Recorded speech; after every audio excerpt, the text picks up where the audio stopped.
Вот такое вот пополнение у меня в коллекции. Советский ночник. Кремлевская. Так, как он называется-то? Вот.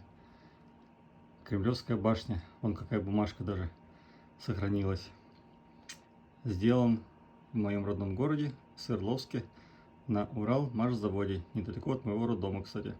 В 69-м году. Я прям кайфанул, что эта бумажка сохранилась. И он еще и включается.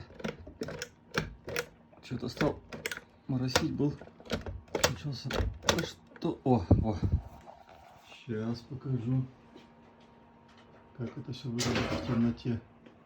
Ой, вообще песня. Блин, какой он офигенный. Я прям вообще кайфанул. Вот такой вот ночничок.